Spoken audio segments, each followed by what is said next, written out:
Hello everyone, Voodoo here, and in today's video it's going to be another quick one. Today's video is going to look at Mythic Plus and talk about which builds people are playing in the top keys, what's doing the best, and at the end what you should play.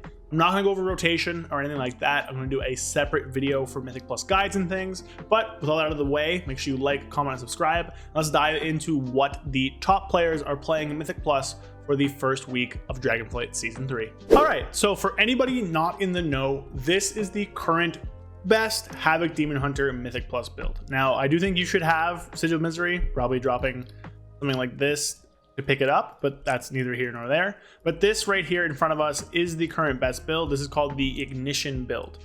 That's just its name that's given a wow head. This build is really, really good. You got a lot of immolation aura damage. You have really good consistent damage because of the glaives and your tier set. Chaotic Disposition is really strong. Just a fire anti gives you more immolation auras. And finally, Fel Barrage. Lots of people know Fel Barrage kind of slams in the damage department. There's lots of things going around where you can change this around. The main idea with this build is that this point in Fel Barrage is actually very mutable. You can put it in a lot of different places. And what I mean by that is that you can put it into Glaive Tempest or Essence Break or Fel Barrage, and you're not going to be wrong there. So in today's video, we're going to discuss kind of those three options. So the whole idea behind this choice, especially, early on in the season and in beta when we were testing, the idea is that Essence Break was the single target option or the option for more consistent, focused priority damage, right? So you get Essence Break every 40 seconds. It's a pretty powerful hit. It lines up with I-Beam, and whenever you use it, you get a pretty large amp on your Death Sweep, which is a nice AoE amp as well because Death Sweep hits multiple targets. Obviously, Death Sweep's most of its damage is against the one target, so that's neither really here nor there, but it is a good low AoE button with a lot of priority damage because of that First Blood amp and that Chaos Strike amp. Now, again, this also does the most single target out of the three options. So the thought was that this would probably be best on, higher keys maybe because of the more focus towards single target and priority damage. You have it every 40 seconds, which is pretty much every single pack, which is really good. So this is kind of going to be the strong, consistent option. Looking over to Glaive Tempest. Glaive Tempest was changed in 10.2. The cooldown was increased by 5 seconds. The damage was buffed by, I believe, 20%. And it was changed to deal damage reduced beyond 8 targets instead of reduced beyond 5 targets. So the idea with Glaive Tempest is kind of trying to be the larger AoE consistent option, right? So if you're pulling multiple packs above 8 targets or around 8 targets pretty consistently every 20 seconds or so, then this button is supposed to be the strongest option there. Now, in keys, I don't think that's that reasonable. Generally speaking, you do 2 different kinds of pulls in keys. You're either going to pull really large every minute and a half, 2 minutes, something like that. You pull really large around cooldowns, or you pull kind of consistent 5 target packs, 5 to 6 targets, as those are kind of what's common in a pack. Even then, even if you're doing the massive target pulls every 2 minutes or so, those 2 minutes outside of that, you're not pulling as big to allow cooldowns to come up. So while Glaive Tempest is a very strong, larger target count AoE option, generally speaking, you don't really see that in the game. It's just not how the game is played. So while it is strong and it's definitely playable, I don't think it's the best option. Coming down to Fel Barrage though. Now this Fel Barrage was changed as well in 10.2. It turned from a cooldown that didn't really do anything into a 1.5 minute cooldown where whenever you have it active, you cause it to drain Fury. And every time it drains Fury, it deals damage to all enemies, reduced beyond 5 targets. So this drains about, I believe it's 10 Fury or so, 8 or 10 Fury a second. A tick, and there's 4 ticks a second. I believe it's 8, which with 4 ticks a second gives you 32 Fury a second. So you need roughly 256 Fury for the full 8 seconds, which you should be doing every time you use this. Pretty easy to keep up, not too bad to do, but that is a thing. Now, Fel Barrage is very, very powerful if you're pulling around the talent. If you pull pretty large every 1.5 minutes or so, then Fel Barrage is going to absolutely shred any AoE packs you bring. We see that in game. I'm sure lots of people are playing Fel Barrage right now. It's recommended on Wowhead. It's the ability that's topping the meters the most. But we do have some downsides with this as well. Outside of that cooldown, you're not doing as much, anywhere near as much. Obviously, 1.5 is a pretty long cooldown.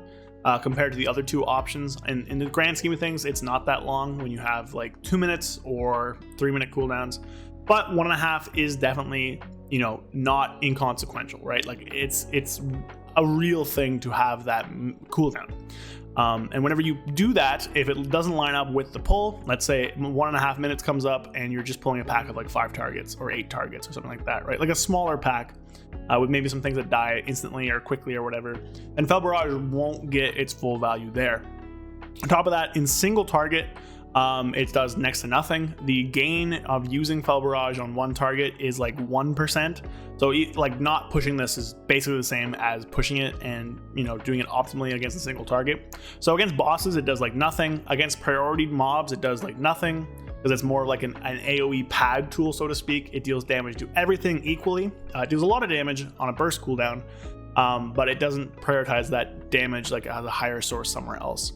Generally speaking, as you go higher in keys, as you do higher and higher keys, you start to see that the priority damage is actually better. And I do think that we'll see Essence Break start to take over here. I do think Essence Break will end up being better if you're pushing keys, but for now, because we're doing such low keys and things are like dying pretty quickly, Fel Barrage is really, really good. Now, if we take a look over at some of the top keys here, so I have basically the top 3 DPS, one from each region, kind of pulled up here. And then I have Stone, who is a pretty well-known Demon Hunter streamer, I think. Maybe I think they do DPS, not DPS, YouTube stuff, I'm not sure. And then I have Ravatha. I think he's like 8 right now or something like that, 11 or 6 for DPS. And he's a friend of the channel. I did a podcast with him in Jedith. Go check that out. And then he's in the Havoc Demon Hunter Discord. So what I want to do is I want to look at these people's best pulls, like their number one key, really. So there's a few options here, but this is Zenshu Havoc, who is the number 1 Taiwanese Demon Hunter. I believe they're also number 1 in the world. Yes, they're the number 1 Havoc in the world. Let's look at what they're doing. So Galakrond's Fall, we can see here in their number 1 overall key, it's playing Fel Barrage, which is pretty reasonable. Galakrond's Fall has a lot of AoE in it. If you take a look at Ataldazar, I believe it's also the exact same thing. Take a look here. Fel Barrage. So this person chooses to play Fel Barrage, and it does pretty well for them. On a fortified week, I do think Fel Barrage is really, really good, just for blasting down packs.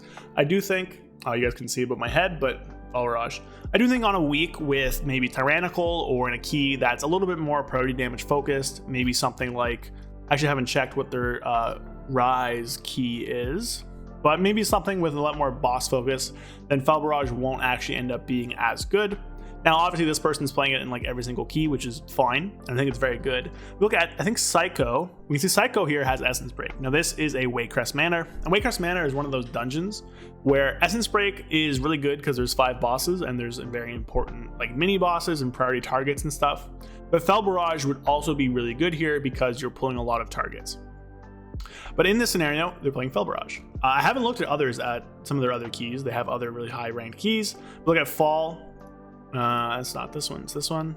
Oh no, the best run's down here actually. My bad. It's not loading. Here it is. They're also playing Essence Break. So Psycho here is choosing to play Essence Break. And again, I don't think that's wrong, right? I do think both of them are going to be very close to each other. Also, they're 50% under time, which is really funny. So I don't really think there's a wrong choice. We can see here Wayne, Psycho, by the way, number 1 US Demon Hunter.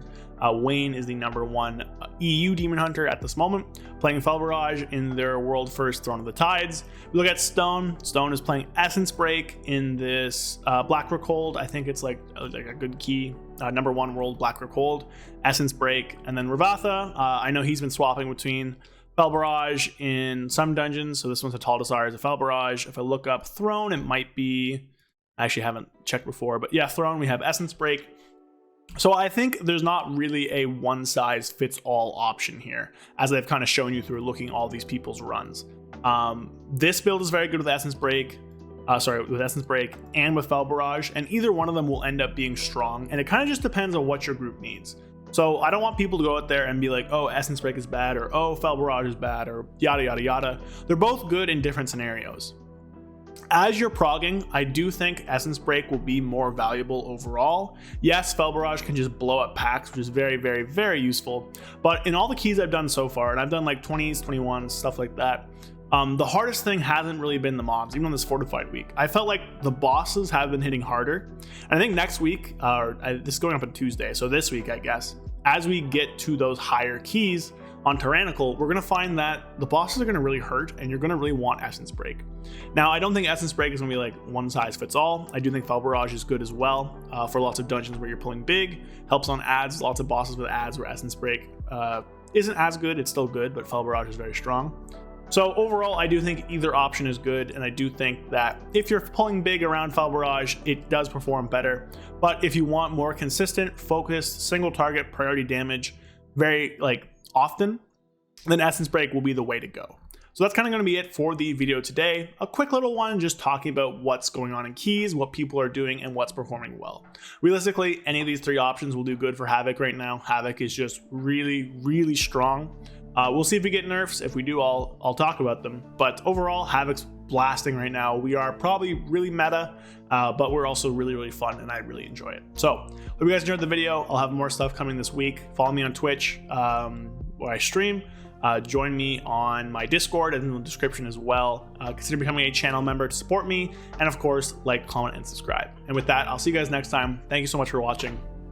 Peace. A big shout out to all of my channel members. Thank you, Andrew Keenel, Fede Gregori, Joshua O'Connell, Latand, Period, Brad Wisniak, Zuligan, It's Bulk, Magic Man 133, and Howley. Again, thank you all so much. You guys are a big support and a big help to the channel. If you want to become a channel member and help support me, get access to a few cool perks, like some exclusive videos, special channel, my Discord, and stuff like that, then click the link in the description. Otherwise, thank you all so much, and I'll see you guys next time. Peace.